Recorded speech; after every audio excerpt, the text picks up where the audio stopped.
If you're searching for a plumber, you know there's a ton of options these days. But how do you make the best choice?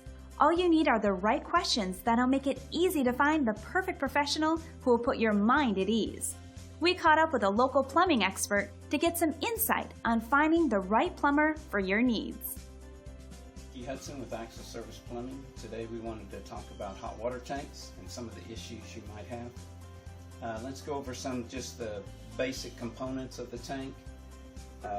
Down here at the bottom you have your gas control valve, and that controls the gas flow, controls your temperature.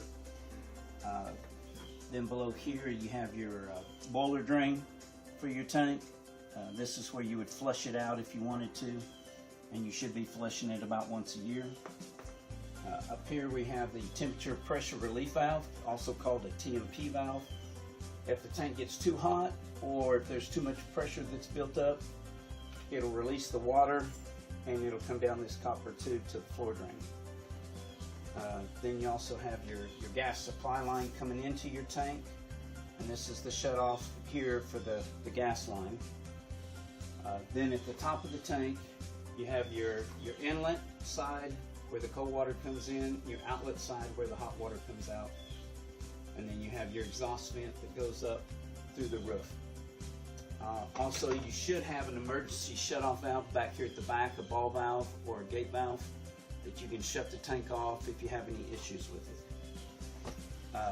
Some of the things that you need to look out for on a tank is any signs of rust. So up at the top where the supply lines come in, sometimes it will rust there, or where the exhaust vent is, you can get some rust up there. You can also, where the tank is connected at the top, you can get rust lines coming down the side of the tank. And if you see any of those signs, that's an issue that the tank is rusting up, and you should address that immediately. Also, at the bottom here, you have your control valve. This is your little red knobs to control when you set the temperature. Also, if you need to relight it, you would turn it to pilot, push it in, and while holding it in, push this little red button down at the bottom about 3 or 4 times, and still hold that button down at the same time. And then inside here,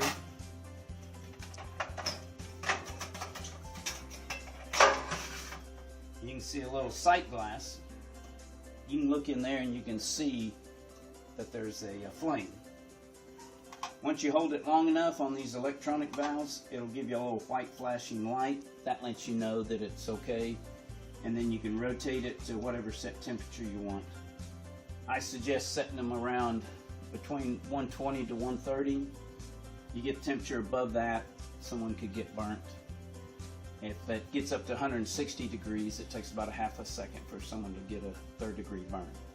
So you want to be cautious with that. Also, this is called a drip pan. In the drip pan, if you see any water in here or inside the tank, you want to call a plumber. You definitely have an issue with something leaking. And most tanks will last you about 10 to 15 years. And beyond, once it gets past 15, that's the time you really want to start looking at replacing it and get an estimate on what it would take to replace it. And if you really want to go up another step, you can go to a tankless and go with that, and then you have unlimited hot water. Well, thanks for watching. We'll see you on the next video.